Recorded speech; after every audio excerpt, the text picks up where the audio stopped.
Now, the greatest radio shows of all time. Suspense. The Shadow Node. Washington calling David Harding, Counter Spy. Classic radio theater. The Great Gildersleeve. Fibber McGee and Molly. Dragnet. Gunsmoke. The Lone Ranger. Now, step back into a time machine with your host, Wyatt Cox. Good evening, friends of the Inner Sanctum. Gerald Mohr, starring in The Adventures of Philip Marlowe from 72 years ago today, April 25th, 1950, in the high-collared cape. And we thank you for tuning in on this Monday, 25th day of April, 115th day of the year. We have 250 days remaining until we get to 2023. Robinson Crusoe, published on this date in 1719. The French national anthem, composed on this date in 1792. Ground broken for the Suez Canal in 1859. In 1898, the U.S. declared war on Spain. In 1901, New York became the first state to require automobile license plates. The United Negro College Fund incorporated on this date in 1944, and in 1945, 50 nations gathered in San Francisco to begin the UN Conference on International Organizations. The Conference of the United Nations on International Organization is now convened. The voice of U.S. diplomat Alger Hiss, who would later be accused of being a Soviet spy. The convention resulted in the creation of the United Nations Charter. As North Vietnamese forces closed in on the South Vietnamese capital Saigon, the Australian embassy closed and evacuated on this date in 1975, almost 10 years to the day since the first troop movements from Australia to South Vietnam. Meanwhile, in 1982, Israel completed its withdrawal from the Sinai Peninsula per the Camp David Accords. American schoolgirl Samantha Smith, invited to visit the Soviet Union on this date in 1983 by its leader Yuri Andropov after he read her letter in which she expressed fears about nuclear war. In Israel on this date in 1988, Don Jumanjuk, sentenced to death for war crimes committed in World War II. And in 1989, James Richardson, freed from a Florida prison 21 years after being wrongfully convicted for the murder of his 7 children. Passing away on this date in history, the actor from Britain, George Sanders, no relation to Colonel Harlan Sanders, also game show host Art Fleming, the original Jeopardy host, actress-dancer Ginger Rogers, theatrical producer David Merrick, Lisa Left Eye Lopez, the rapper-dancer, the man behind the Monster Mash, Bobby Pickett, also known as Bobby Boris Pickett, B. Arthur from Maude, and Dorothy Provine, all passing away on this date in history. This is the birth date of the Russian composer Tchaikovsky, also a Nobel Prize winner Marconi, the inventor of the radio, mostly, journalist Edward R. Murrow, singer Ella Fitzgerald, TV personality Robert Q. Lewis, musician Albert King, and from the Harlem Globetrotters, Meadowlark Lemon. This is birthday number 82 for Al Pacino. From Rocky, Talia Shire is 76. Yo, Adrian, you made it. The Simpsons' Hank Azaria is 58. From Firefly and Suits, Gina Torres is 53. From Bridget Jones' Diary in Chicago, actress Renee Zellweger is 53, and she looks just fine. Those people who are wanting to say she had plastic surgery, you're nuts. I mean, if she did, so what? It's her face. And it doesn't look that bad. It really doesn't. Also, from My Name is Earl, Jason Lee is 52. And from The Last House on the Left, Sarah Paxton is 34. Those just a few of the people who celebrate the 25th day of April as their birthday. And if this happens to be your birthday... Happy birthday to you. Happy birthday to you. Happy birthday, happy birthday. Happy birthday to you. From 72 years ago, April 25th, 1950, The Adventures of Philip Marlowe. I'm Wyatt Cox. Thank you so much for spending part of your Monday with us here, Classic Radio Theater with Wyatt Cox, on your favorite radio station. Hi, this is Kyle Horvath with the White Pine County Tourism and Recreation Board. If you want to get away from the big cities and get back to nature this summer, give us a call at 775-289-3720 or visit us online at elinevada.net. There's so much to do and see I can't mention it in 30 seconds, but check out our website and you'll see what Nevada is really all about. elinevada.net or follow us on Facebook or Instagram. Give us a call at 775-289-3720 or visit us online at elinevada.net. Let's see, if something costs less, but people are happier with it, that sounds like something to look into, and that's MediShare. Maybe you've heard switching to MediShare to pay for healthcare can save the typical family $500 a month, and that's huge, but it's also true that people are way more satisfied after making the switch, too. The customer satisfaction rate for MediShare is double that of the typical health insurance plan. Double. MediShare works. It's been around for more than a quarter century, and members have shared more than $3 billion of each other's bills. People love having telehealth and a huge nationwide PPO network. So, yeah, you can save a ton and like it better. Imagine being happy with how you're taking care of your health care. So if you're self-employed or part of the gig economy, or you just want a plan you're happy with, you can call right now and get a price within 2 minutes. A very, very smart use of 2 minutes. Here's the number you need. 833-34-BIBLE. That's 833-34-BIBLE. 833-34-BIBLE. Thanks for tuning in to Classic Radio Theater with Wyatt Cox here on your favorite radio station. Now an episode of The Adventures of Philip Marlowe, starring Gerald Mohr, originally broadcast 72 years ago today, April 25th, 1950. Get this and get it straight. Crime is a sucker's road, and those who travel it wind up in the gut of the prison of the grave. This time a nervous breakdown in a driving rain, a cape with a high collar and a tiny sliver of glass, led me from the ballet and a beautiful dancer to the edge of a cliff and death. It happened like this. From the pen of Raymond Chandler, outstanding author of crime fiction, comes his most famous character in The Adventures of Philip Marlowe.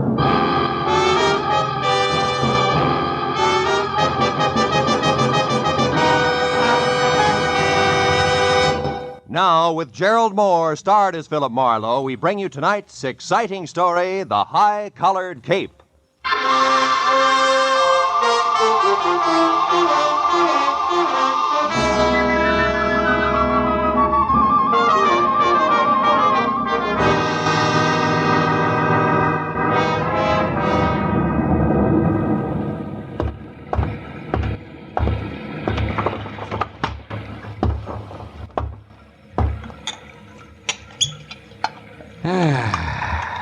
Nothing like a drink and a good book on a rainy night. And what a night. Oh, no. All right, don't sprain your finger. I'm most sorry to intrude on you this time at night, but I may have waited too long already. Yeah, well, look, miss, my office hours are 9 to... poor Andre, I felt something dreadful was going to happen to him, and now I'm sure of it. You must find him for me. The poor man Lady, is... wait a minute. Hold it, will you? Who is Andre? And for that matter, who are you? I am Vivian Ordway, prima ballerina ballet du monde. Prima ballerina? The impresario of the company, my dear, dear old friend, my teacher, the man who's been like a father to me. That is Andre Ledoux. We must help him at once. Well, listen, Miss Ordway, why don't you... Mr. Marlowe, I feared for some time that Andre was on the brink of losing his mind. Yeah, I can understand you see, he's a genius. Tormented by 1,000 frustrations, he will never dance. He's been crippled, but he is consumed with a passion for dancing and drives himself to express his genius to the clumsy feet of others. Yeah, well, that's very interesting. You've no idea, but I don't see why you came to me tonight, Miss Ordway. What can I do? Help me to find him.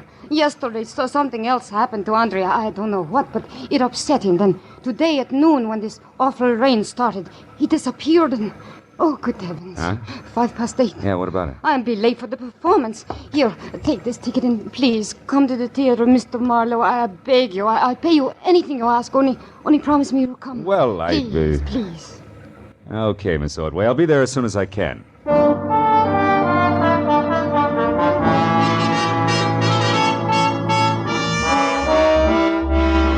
Ballerina swept out of my apartment like a frightened whirlwind. As I got dressed all over again for an evening ballet, which I needed like acute appendicitis, I saw that the ticket she'd left was number 27J at the Great Arts Theater, showing Ballet of the World, sponsored by one Mrs. Imogene Wyatt. Well, I got to the lobby, half soaked near the end of the second act, when an icy usherette shoved the program at me and hush-hushed me inside. The audience was a small cluster of Artie diehards down front, which left me in 27J feeling like Midway Island. My client, Vivian Ordway, was the whole show. When I saw the finale coming, I slipped down a side aisle and into the wings, just in time to catch a beef at the stage door between a long, wool-faced intruder and a pudgy I doorman. ain't here, Scully Haskell, but even if she was, you wouldn't get in. She left strict orders. You're finished. Now get out and stay out. Okay, but let me tell you something. I broke my back getting publicity for that diamond-studded widow in this outfit. Imogene Wyat's going to be sorry she fired me. I'm going to see to it personally. Get out of the theater, Scully. Nuts. To you and his whole troop of stuck-up grasshoppers.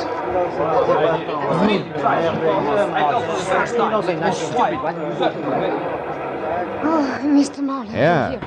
Come this way to my dressing room. Tell me, have you heard from Andre Ledoux, Vivian? No, nothing. But I did remember something that may help. Oh? Andre once mentioned that he had a friend here in Los Angeles, a Mr. Baker who lived at the Winthrop Arms, the Winthrop Hotel, the Winthrop something. Come in, Mr. Marlowe. Thank you. Andre may be there. I'm grasping at straws, I know, but if his mind is gone and he is lost, I'm so afraid for him. Oh, now take it easy, honey. Take it easy. Vivian, is there news of Andre? Oh, no, George, nothing. Mr. Marlowe here is going to find him for us. He's a private detective. Oh, I see. Wonderful. I am George Melikov. Glad to know you. Vivian, I'll be at the hotel. If I can help, please do call on me. And, oh, my dear, you shone as beautifully tonight as the full moon. Как красивая луна. We mere stars were hardly visible beside you. До свидания, душа. Fast man with a compliment. He's very sweet. Yeah, what hotel did he mean? The Wilshire Gardens. Most of the ballet stay there. Oh. How about you, Miss Ordway? I have a house, a studio on Lookout Mountain, 857. 857. Can I reach you there? No, I'm going to wait here in the theater. If Andre should remember and come back, I'd want to be here. He's a very sick man.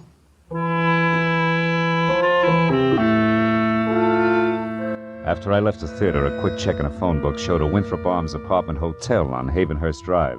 It's just below Fountain Avenue. And when I got there, I found the name Baker stuck over the mailbox to apartment 1A. I went inside and up to the door.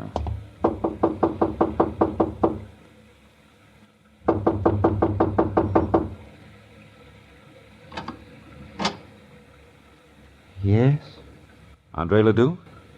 What do you want? Well, your friends at the theater are worried about you. My friends? I have no friends. George Melikoff's worried about you. George Melikov, my friend. What? So is Vivian Ordway. Vivian? Uh-huh. Oh, that dear child. What will become of her now? Well, what do you mean? What's happened? Who are you? Miss Ordway sent me to find you. She's waiting for you at the theater. Waiting at the theater? Why? Why? The ballet is finished. What's that? Mrs. Imogen Wyatt withdraws her support completely. There is no more Ballet du Monde. I am penniless. And all our work has been for nothing. I tried to reason with her, but... oh, it was hateful. Afterward, I drove here on the dark street, the rain slashing, clawing at me. Andre, where's your friend, Mr. Baker? This place is packed in mothballs. He is in Europe. It is all right that I am here. He sent me the keys long ago, said I could use his apartment and his car. I came here to be alone, to think. My head aches. Andre, what time was it when you left Mrs. Wyatt's yesterday? You remember? I can't remember. Only that it was dark, very dark, and it was such a difficult drive. Tomorrow she will notify her lawyer to alter the papers and order that imbecile. I wish she were dead. You hear me? I wish that Imogen Wyatt were dead. What was that? Stay where you are.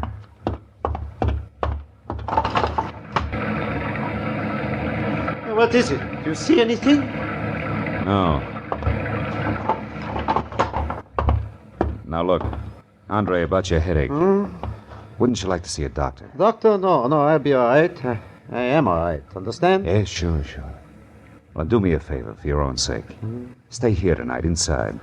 I want to check a couple of things, and then I'll be back. Yes, I'll stay. Where else would I go? Now?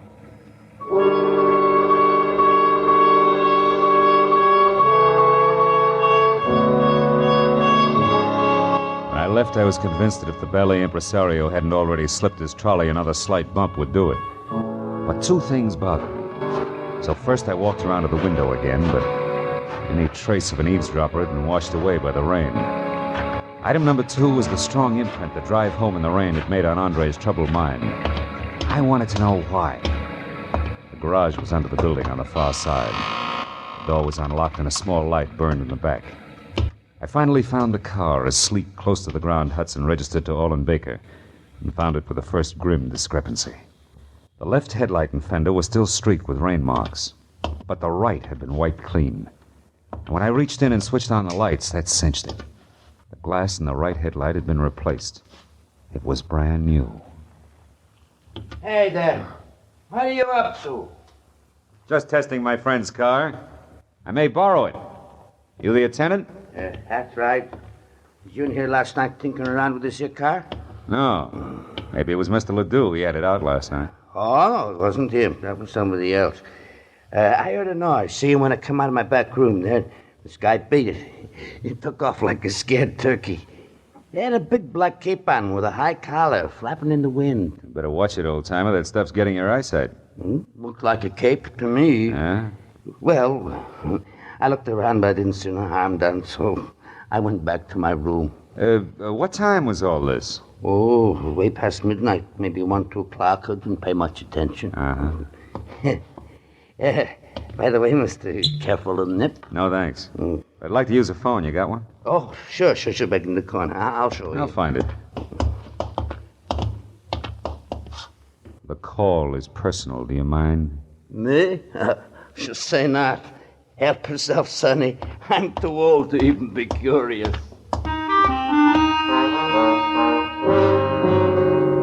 My first call was to a desk sergeant in the police traffic bureau. When I identified myself and asked about a hit-and-run accident possibly on Fountain sometime before midnight yesterday, there was a pause while he checked the record. And then... On the button, Mr. Marlowe. We identified him by his Blue Shield medical card. Oh? One Lyle Kretschauer. Uh-huh. Apparently stepped out from between parked cars on Fountain Avenue between Orange Drive and Roxbury. Was struck by an unidentified vehicle at about 11:10 last night. Condition serious. Now, what do you know about this, Mr. Marlowe? I'll get in touch with you later, Sergeant. Thanks. Stepped out from between parked cars.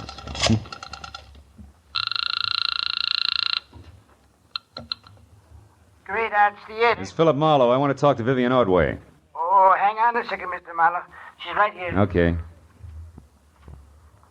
Have you found him? Is Andre all right? Yeah, for the present. But listen, Vivian, I got to talk to Imogene Wyatt. Where does she live? Mrs. Wyatt? Yeah. In Beverly Hills. Let me think. It's 21 Cameo Terrace. 21 Cammy. Meet me there right away, will you? I may have a couple of rough answers for you, baby. But I'm still in costume. That doesn't matter. Okay, all right, I put something on over it. I'll be there just as soon as I can.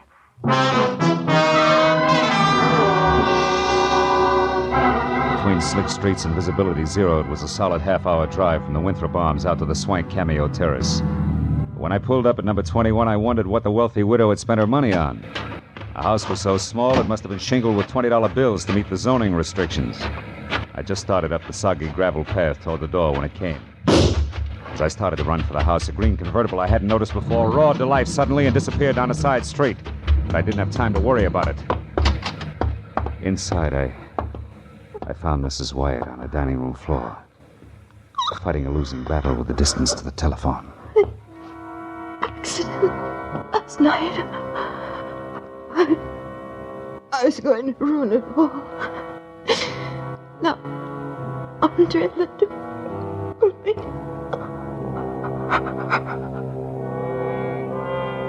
She was dead. I looked through the rest of the small and now silent house in a hurry, but found nothing more constructive than the rear door wide open. I got back to the living room just in time to see my client, Vivian Ordway Bizarre, in a short, frothy ballet skirt and long white hose, standing in the front door. Something's wrong, isn't it? It's one way to put it. How'd you get here, Vivian? In the cab. Who do you know that drives a green convertible? Green. Wait, Scully Haskell, a publicity man, but why? The guy I saw in a beef at the theater tonight. What's happened? Imogene Wyatt was just shot to death. And that puts two items of business up on deck. First, the check call to Andre Ledoux. Andre? Why Andre? On the off chance that he can drive faster than I can. After that, a personal call on Mr. Haskell. You can fill that one in yourself. Marlowe, Andre couldn't have. He couldn't have. We'll see. Now, hang on tight, baby. Let's get it over with.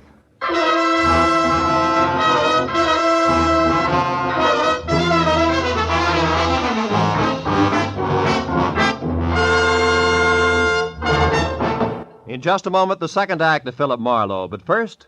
Gerald Mohr was a jack of all trades in radio. He did over 500 appearances in the medium through the 30s, 40s, and 50s. Of course, one of his longest-standing roles was as Philip Marlowe from 1948 to 1951, 119 episodes of the program.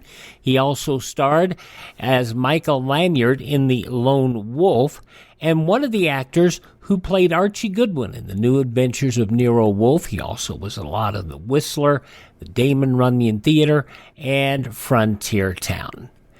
And this is The Adventures of Philip Marlowe we're hearing from 72 years ago, April 25th, 1950, on this Monday Classic Radio Theater. We'll hear the news from 72 years ago today when we return following these very important words.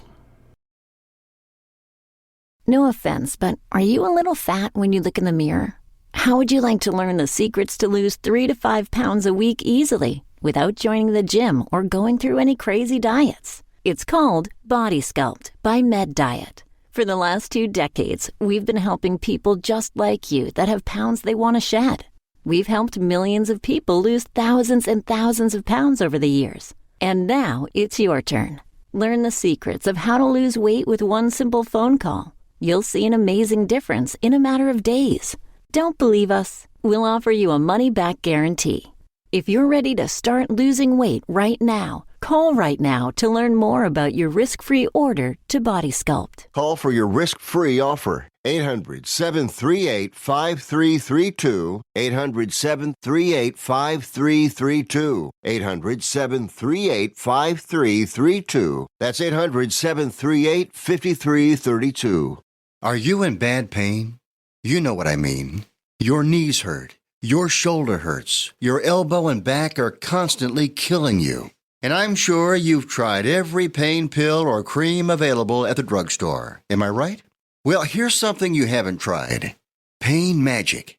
Pain Magic is not available at any drugstore. The only place you can get it is by calling the special toll-free number I'm about to give you. And to make things even better, call right now and find out about our buy one, get one free offer. We're so confident it'll work for you that we offer a free bottle with your purchase. No prescription required.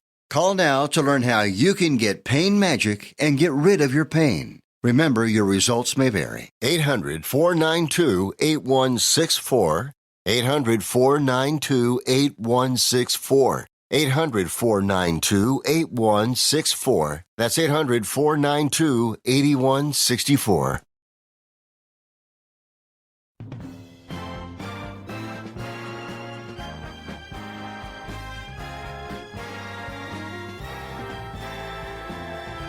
You're listening to Classic Radio Theater on your favorite station and an episode of The Adventures of Philip Marlowe starring Gerald Mohr, as it was originally broadcast on Tuesday, April 25th, 1950, at 10 o'clock at night. And in the newspapers of that Tuesday 72 years ago, these were some of the headlines. President Truman solemnly warned last night there is real danger that communism will swallow up more free nations and strengthen Russia for an ultimate attack on the U.S. Truman, in the course of a vigorous reply to Senator McCarthy, the Republican of Wisconsin, and other critics of the administration's program for weeding communists out of government, said communists at home are simply a noisy but small and universally despised group. Quoting more from the president, the greatest threat comes from communist imperialism abroad, where the center of its military and economic strength lies. The real danger is that communism might overrun other free nations and thus strengthen itself for an ultimate attack against us. The president, without mentioning McCarthy and other critics by name, lashed out at their methods in a speech at a dinner of the Federal Bar Association last night in Washington. Union firemen last night postponed for 2 weeks at the government's request their threatened strike against 4 key railroads, and the government tried to ward off a general walkout in the telephone industry hit earlier in the day by a strike of telephone equipment workers. Negotiations were adjourned last night without apparent progress and are to be resumed today. W. Stuart Symington, retiring as Secretary of the Air Force, said yesterday, cuts in numbers in the past 6 months have reduced combat effectiveness of the Air Force. Symington told a news conference that the remaining forces have increased in efficiency. While he did not express any great alarm about the security of the nation, he reiterated a belief that a 70-group Air Force is essential for the safety of the country. Symington had said previously the proposed defense budget for the year starting July 1 will not maintain the present 48-group strength. A near blizzard whipped the flood-ravaged corner of Minnesota and North Dakota, including Grand Forks, and surging water from a burst dam bore down on Grand Forks. The battering floodwaters of the Red River soared to 15 feet above flood stage and rose steadily as new water poured in from the Red Lake River. To prevent the Cold War from becoming a hot one is the nation's #1 problem, America's top-flight newspaper executives decided yesterday at the 64th Annual Convention of American Newspaper Publishers Association. Other problems, such as the trends of business, labor issues, nationwide gambling, and senatorial investigations of communist infiltration into government, were placed in a secondary category to that of the Cold War. With nationalist defenses collapsing and nationalist soldiers deserting by the thousands, communist invaders swarming unopposed across the island of Hainan, reports from the scene said yesterday. Occupation of all the island was expected within 24 hours. The Nationalist High Command was helpless to aid its troops, although Generalissimo Chiang Kai-shek denied reports he had ordered total evacuation of the island. On the other side of the world, U.S. sources estimate the communist strength on the island of Cyprus, a British colony only 70 miles from Turkey, at between 45 and 50%. The strategic island is considered the breech link in the ring of anti-communist states running through France, through Italy, Greece, and Turkey to Iran. And those some of the day's top news stories as reported in the newspapers of Tuesday, April 25th, 1950. On your radio, The Adventures of Philip Marlowe, which continues in just a moment. On this Monday, Classic Radio Theater with Wyatt Cox here on your favorite station. It's a big, bold story set in the heartland of America, along the edge of Lonely Mountain. I am open for business. And so Big William Gorgon, played by handsome Michael James, fiercely set down his Midwest roots. Oh, darling, we're going to sell bathrobes and raise chickens. Set his adoring wife, Wilhelmina, portrayed by beautiful Glenda Olsen. Oh, I love our store, Will. But they hadn't counted on Big Ralph's bathrobes and cattle store coming to town. Oh, Will, what will we do, Will? Will had a plan, a way of facing off against tough Big Ralph. We're going to change the face of America. We're going to advertise. For what? With print and broadcasting and bus benches, we're going to tell people who we are and where we are. What's a bus? And so the story of how one man brought advertising to the heartland. Oh, will it work? It will. Well, my name ain't Will, Wilhelmina. You got to advertise or we'll die. And so the greatest marketing story of all time is here. Advertise or die, dopey. Put your message on this national advertising platform. Email classicradiotheater@gmail.com. classicradiotheater@gmail.com. Jimmy will be happy, Jimmy in Boston, about Tuesday's Classic Radio Theater. Marie Wilson and my friend Irma from 74 years ago, April 26, 1948. Jane is given the opportunity to become a model for Manhattan Magazine. Could Irma mess this up? We'll see. That'll be on Tuesday's Classic Radio Theater. But now let's wrap up this Monday edition, The Adventures of Philip Marlowe, starring Gerald Mohr. from 72 years ago, April 25th, 1950. Now with our star, Gerald Mohr, the second act of Philip Marlowe, and tonight's story, The High-Collared Cape.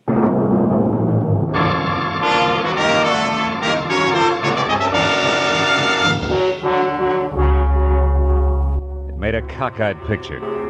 A beautiful ballerina miles away from the stage, yet in full color-drenched costume and gaping through tear-streaked grease paint. But sudden death. It was a good time for me to start checking up. Andre Ledoux, the high-strung impresario, was first. If he was still at the apartment, I could cross him off as having done it personally. Hello? Hello, who is it you want? Sorry, wrong number. Marlowe, he was home, wasn't he, Andre? I mean, you couldn't suspect him, Marlowe. Why, Andre's the sweetest man in the world. Take it easy, honey. I didn't say Ledoux did it. And his being home doesn't say he didn't. People sometimes pay other people to do their dirty work for them, you know. Just what are you trying to say? You hired me to find Ledoux, and I did. But also I found he was suffering from shock, and has been since last night when Mrs. Wyatt told him she was going to fold the show. Fold the show? Yeah. And that Vivian would ruin him. And half a dozen more I could name. You're so right, so you've all got plenty of motive. But what about Haskell? We know he hated Mrs. Wyatt. Isn't revenge motive? Revenge and the fact that you saw his car. Why do you insist on defending him? I don't. Only there's another angle. It's called hit and run, and I know that it ties in tight with Ledoux, Mrs. Wyatt, and the actual killer. Hit and run? I don't understand. Well, neither do I yet. Now, look, do you know where Scully Haskell lives? No. Where does he hang out? Oh, sometimes at the bar at Wilshire Gardens Hotel. Okay, I'll try it. Now, you go back to your place up in the hills. I'll find it when I got some answers. Now, hurry up and get out of here, will you? Somebody might have heard the shot and called it... Somebody did hear the shot. Go on, get out. Yes, but Marlowe... No buts. Go on, Vivian. Get in a cab and go straight home. Do your crying there. All right. Good. I'm trying to... Hey, Vivian, you forgot your coat. Vivian, you... Oh, no, baby. You forgot your cape.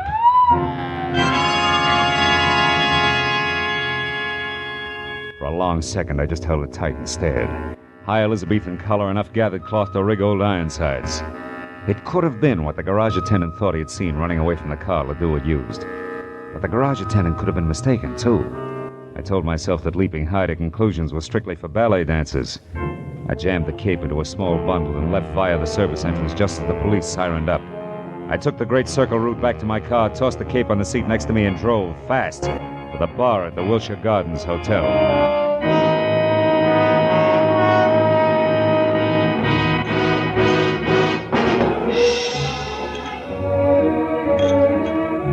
It was a kind of flattering pink mirrored place where the hors d'oeuvre had long ago replaced the pretzel. But Haskell wasn't in sight. And the only person around who could possibly be of any help to me was the delicate George Milikoff. Mr. Marlowe, have you seen Vivian? I am beside myself with worry. She's all right, Milikoff. She's not. I know. It is Monsieur Ledoux that she still worries about him. Yeah, him and a little bit more, George. Now tell me, you know where I can find Scully Haskell? Why, yes, I do. He was just here for a drink. Where'd he go? You're being very brusque, Mr. Marlowe. Being very what? You're brusque. Yeah, well, now look, George. Without grand jetting out of your satin loafers, get this. There's been a murder, and Vivian's in it up to her pretty fluff skirt. A murder? How is Vivian concerned? Come on, Butch, let's get out of here. Where are we going, Mr. Marlowe? Out to my car where we can talk. The rain stopped. Come on. Over here. You said somebody was murdered. Who was that? Mrs. Wyatt. She was shot, and it might have been Haskell. Because she discharged him? Maybe. Or maybe something more complicated, like a hit-and-run accident that belongs to Ledoux, but somebody wants to cover. That make any sense to you? Here's a car. No. Should it? No. What's more, it shouldn't to Vivian, either. What are you getting at? There isn't time to explain. Call it thinking out loud. Thinking about this cape, for example, that belongs to Vivian. And about the testimony of a whiskeyed garage attendant. All of which makes me hope real hard that Haskell's the boy. More thinking out loud? Yeah, maybe. Now look, where can I find Haskell? The Paradise Court Motel on Vine. He has a bungalow there. Number 3. Oh, thanks. Well, if you're really worried about Vivian, George, go on up to a place on Lookout Mountain Road. She's not in good shape. Now, here, take this cape with you. Ooh! What? Why, you cut yourself. Your finger's bleeding. Yeah, on a sliver of glass, George. Glass that could have come from a broken headlight, huh? From a broken what? What are you talking about, Mr. Marlowe? Benefit of the doubt, George. Keeps getting harder to give it away. Bring this back to Vivian, will you? Tell her she left it at Mrs. Wyatt's and that I'm positive Haskell's our man. So long, George.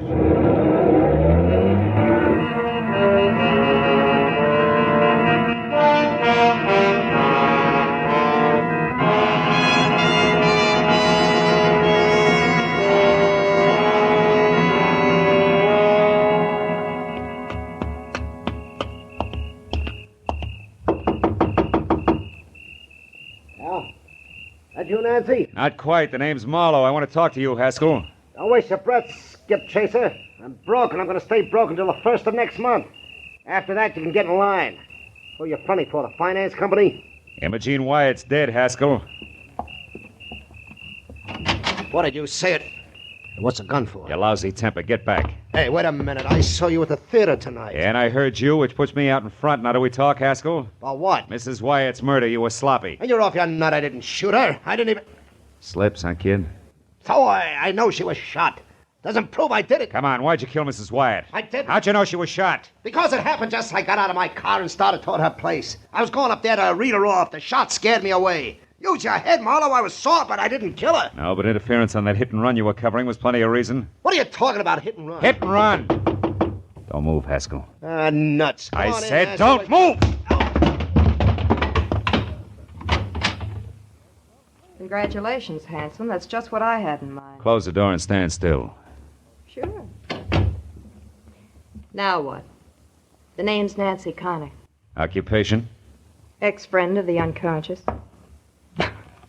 Don't look so worried, handsome. I'm on your side.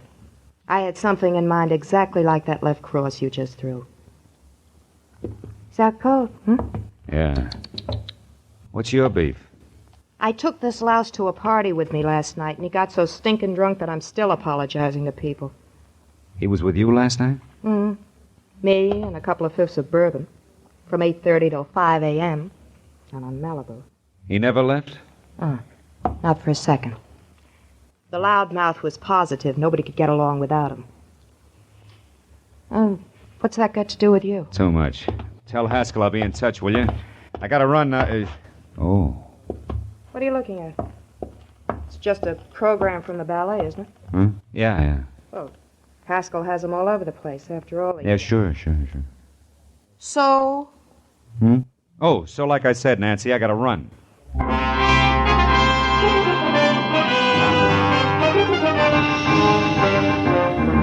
It was 15 stop-and-go minutes from Haskell's place to the Hollywood Hills, and another 5 screeching up the paved snake that was Lookout Mountain Road.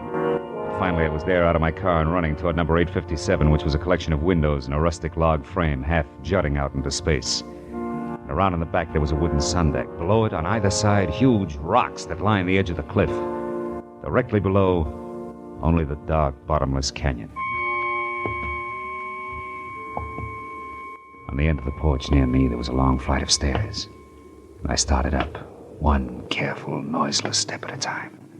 My hand tight around the .38. Suddenly, in the weak light of the thin slice of moon, I saw Vivian Ordway. Her back to the flimsy porch rail, her face an ugly knot of terror. No, George. And only inches away from her, and brandishing the gun he'd used to kill Mrs. Wyatt, Listen was the to me. half-crazed answer to everything. Listen. The delicate jaws. Please, Melikov. It's too late, Vivian. Marlowe knows this cape was what the garage attendant saw. And do you know how? Because of a stupid little thing. A sliver of glass that was caught in it, which came from the broken headlight that the wearer of the cape replaced. The wearer who was covering up Andre Ledoux's hit-and-run accident so that he could have the pig where he wanted him. You're wrong, George. Marlowe was after Haskell. He thinks Haskell killed Mrs. Wyatt. He only hopes that. And he'll find out one way or another that the beautiful ballerina is guilty. Then he'll be forced to come back here after you. But George, I'm not guilty. Of course you're not, Vivian. I am. The cape is mine, not yours. You only used it tonight.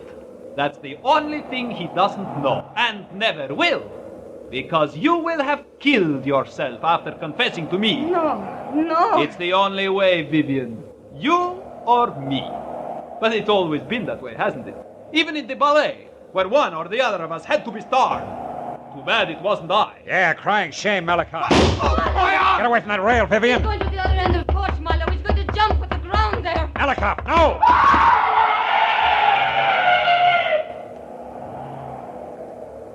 Oh, no. Too great a leap, even for a ballet dancer. Let's get out of here.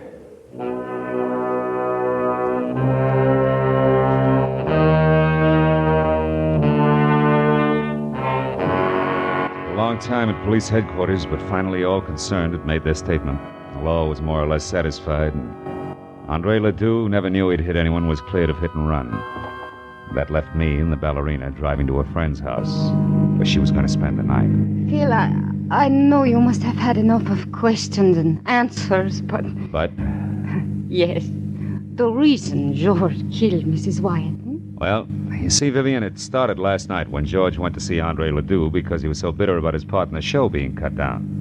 And that was when he saw Andre returning from Mrs. Wyatt, shaken up and half-dazed. And with a broken headlight and other signs of having hit someone, huh? Yeah. And from there, George thought fast, covered it all up, found out exactly what had happened, from this morning's paper probably, and waited. When you hired me tonight, he must have followed me to Ledoux's and overheard Andre tell me that Mrs. Wyatt was going to pull out. Oh, so he went to her, tried to stop her, and couldn't. Yeah. Anything else? Oh, yes. One thing. Oh, that's the house there, Phil, the white one. Oh, okay. What made you hurry back to my place from Haskell's motel when time meant so much? A hunch, honey. As I was leaving Scully Haskell's, I saw a stack of ballet programs on a table in his living room. The cover on it was very interesting. It features you and a picture of George, majestic in his high-collared cape. So that was it. Yeah, that was it. Good night, Phil. Oh, will you call me tomorrow sometime, please? I'll call you tomorrow, Vivian. Good. It's a nice night, Phil. And so good to be alive. Well, good night.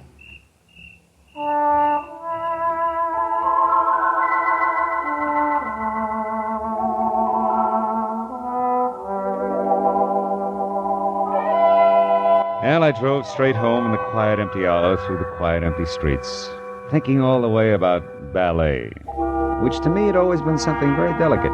You know, for the long hairs, strictly the arty side. And I thought about the people I'd met who were connected with it. The ballerina with a lot of courage when courage counted.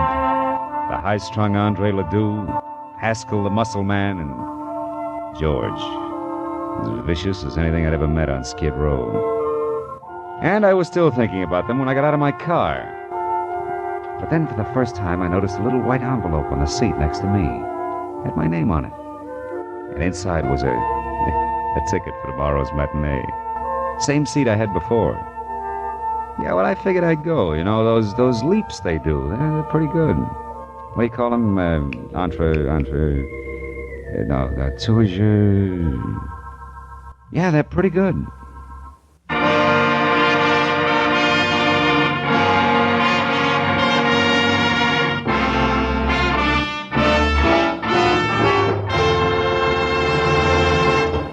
The Adventures of Philip Marlowe, bringing you Raymond Chandler's most famous characters, star Gerald Mohr, are produced and directed by Norman MacDonald and are written for radio by Robert Mitchell and Gene Levitt. Featured in our cast were Georgia Ellis, Edgar Barrier, Elliot Reed, Lou Krugman, Wilms Herbert, and Michael Ann Barrett. The special music is composed and conducted by Richard Arant. Be sure and be with us again next week when Philip Marlowe says... This time it was a fishy horseplay from a red-headed beauty wild about ponies past a black-bearded sailor who bled to death on a racing form, to a neck-and-neck finish over a wandering seahorse worth $50,000. And you know what? I was the jockey.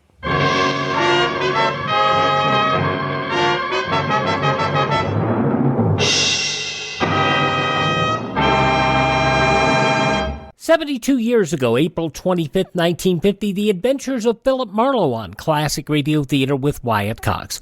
Please thank this radio station and support their advertisers. It's their kindness and courtesy that allows us to be with you each and every Monday here on your favorite station. And if you miss that day, you don't have to miss a show. You can always find our programs wherever podcasts are served, including iHeartRadio, Spotify, Spreaker, TuneIn, Apple Podcasts, Google Podcast, Amazon, or Facebook. Just search for Classic Radio Theater with Wyatt Cox. And always remember this. You can always find them at our website, classicradio.stream. Stream our shows on demand, learn more about classic radio collecting. Contact me there, classicradio.stream. Have a great Monday. Have a great week. Tell all your friends the great radio shows are right here at this spot on the dial. Classic Radio Theater with Wyatt Cox on your favorite radio station.